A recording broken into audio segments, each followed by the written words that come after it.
Hello, happiness abounder, and welcome back. Today, I want to talk to you about happiness habits because this is one of the core components of my own happiness journey, and I've fallen off the wagon in the last month, and I wanted to share kind of that experience and why I am recommitting to my happiness habits. So some of you may have heard a couple episodes ago now, I finished 1 full year of 75 Hard, which is essentially all about doing things that you maybe don't want to do every single day to build that mental toughness, that mental grit, and the habits that support you in your life. Because here's the thing, so often we are thinking to ourselves that we should do something and it will be better for us, but it is kind of painful or it's dull or it's not fun, and so we don't do it. And we have this idea that these things won't really help us be happier, but in fact, they do. Now, here's what I'm getting at, if that made any sense. There are things in your life that you kind of know that you could be doing, but you don't do them because they seem hard in the moment. However, if you were to do them every single day, they would A, get a lot easier, and B, contribute greatly to your happiness. So that's essentially what I have done for the last year in looking at 75 Hard and taking my own happiness habits to the next level. However, even pre-75 Hard, I was all about happiness habits and understanding what has worked for me. So let's go back to this last month. I finished my full year of 75 Hard on July 1. July 1 was my first day being free from it. And I was like, okay, well, I'm going to take a little bit of break. I'm not going to do that. I know that I want to, but I really kind of want to test things out and see how long this lasts for me, what the effects are, if I'm craving anything. And I'm just going to kind of play it by ear. I'm just going to relax it for a minute. So I did. I had things that I normally wouldn't eat for food. I had dairy and sugar, which also, if you're a longtime listener of the show, you know that sugar and I don't have the best relationship. But I thought, hey, I'm off of 75 Hard. I'm going to live a little, and air quotes around live a little, because I have to tell you, when I don't do my happiness habits, I'm not living my happiest life. So living a little is really not in my benefit here because it's not really helping me live a happier life. It's actually bringing me down. But more to that in a second. So I just did kind of whatever I wanted. I stopped working out in the mornings. I stopped eating healthy food. I didn't even focus on my gallon of water. I mean, I'd have it with me, but if I didn't finish it, oh well. And I just stopped worrying about my happiness habits. You can see where this is going. I tanked, you guys. Totally tanked. I mean, so much so, and many of you have heard my story about my husband being like, where'd you go? You were so unhappy. You're so unhappy. You used to be so happy. Where did you go? And that really kind of being a kicking off point for my happiness journey. Well, he came in with some more words of wisdom in this last few weeks. And he said to me, can you start 75 Hard again? This is miserable. And it's because I let myself lose. I stopped putting in place the things that I knew set me up for success. And then, of course, when I wasn't being successful, when I wasn't feeling happy, which to me is success, that's one and the same, but I wasn't feeling those things. And so when I wasn't feeling those things, I was like, oh my gosh, what's wrong with me? I fell right back into the mindset that I had had pre-happiness journey, where it was like, there's something wrong with me. Why am I not inherently happy? And then I'm like, whoa, snap out of it. You know what it takes to help you be happier. You just have to do it. And I was like, no, I did it for a full year. The effect should last longer than 2 or 3 weeks. I was digging my heels in. And then at which point my husband said, hey, can you start 75 Hard again? This is pretty miserable. Because I'm not a fun person to live with. I'm not a happy person. I am an angry person if I am not doing my happiness habits. If I am not putting the routines and things that I need to in place every single day to help me be happier. So as of August now, I have restarted my happiness habits. It's not full 75 hard because 75 hard was never a core component of my happiness habits, but it was something I wanted to challenge myself to see if I could take my habits to the next level. And I have integrated some components of it, but my happiness routine is what I have found works for me. And there's a couple of pieces of that. One, I have to, absolutely have to have a physical outlet.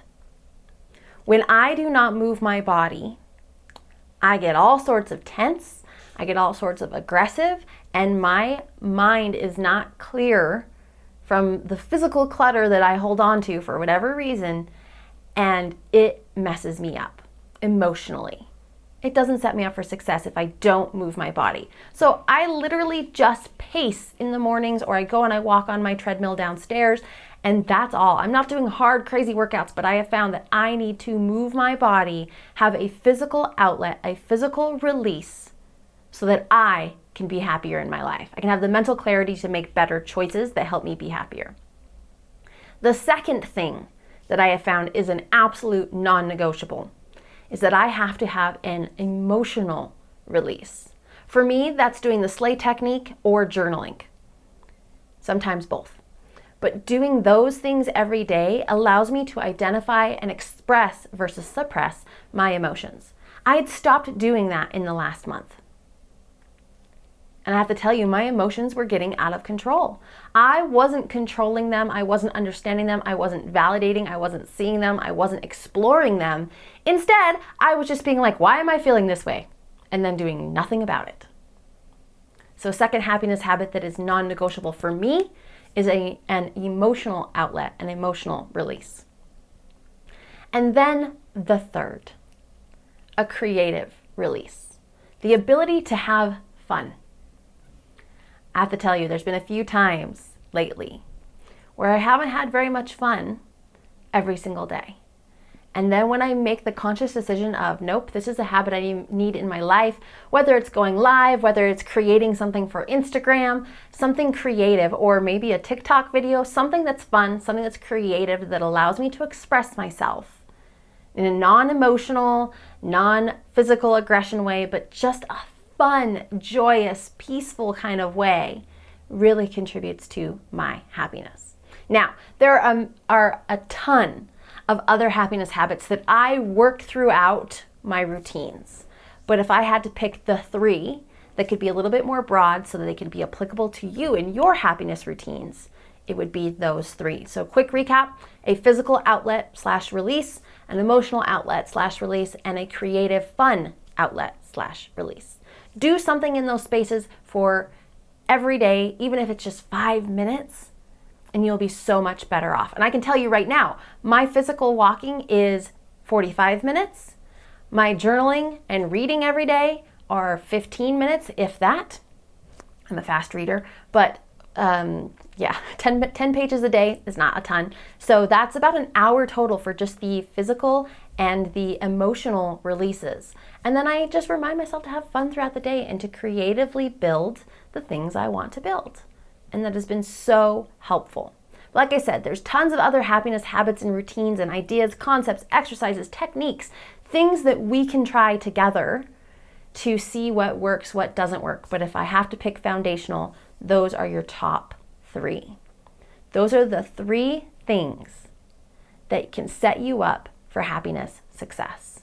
And I'll tell you, it depends on who you are, your templates in the world. For some of you, it may be easiest to do the physical, and it could be the hardest to do the emotional, because the emotional is not something we're regularly taught. Could be the other way around. Maybe you have been taught emotional release, but you weren't necessarily sporty or athletic in your younger years, and so you're like, I don't even know what I would do for a workout, in which case, just walk. It's okay. It still gets the juices going. It still moves your body. And then for fun and creativity, some of us, that's the hard one. We've bypassed fun so long that it's hard for us to know what we enjoy. It's hard for us to remember what we like to do, in which case, try something new until you find something that you like. And it has to be something that truly brings you joy and is creative, not you're doing it to impress someone, not you're doing it so that you can post it up. I mentioned I like to create videos, I like to create posts and things for Instagram, for TikTok, but they're for me. I'm not doing it for the likes. I'm doing it for the expression because I know that helps me feel happier. And my happiness habits, as I have relearned in this last month, and I have learned time and time again, my happiness habits are the things that set me up to have a happier life every single day. So I hope that this episode has resonated with you. I hope that you're totally getting what I'm saying and you're looking at your own life and going, yeah, I am happier when I have something in those 3 categories. And if so, I want to invite you to really look at those habits and how you can build them and how they can help jumpstart your happiness. And speaking of jumpstarting your happiness, coming up in my Facebook group, Happiness Abounders, there is a free Jumpstart Your Happiness 5-day challenge. So if you've been listening to the show or watching it on YouTube and you're like, yeah, I really want to integrate these things and you just quite haven't gotten to it yet, the time is coming to have a challenge, to do it with a group of people, to be led, your hand held as you explore and understand what happiness means to you specifically. So make sure to join the Facebook group Happiness Abounders, for that challenge is on its way. So that said, I hope that you have a wonderful day. I hope that this episode has got you thinking about your own happiness habits. I hope that you can start implementing your happiness habits, but above everything else, I hope that you remember you are capable of happiness abound.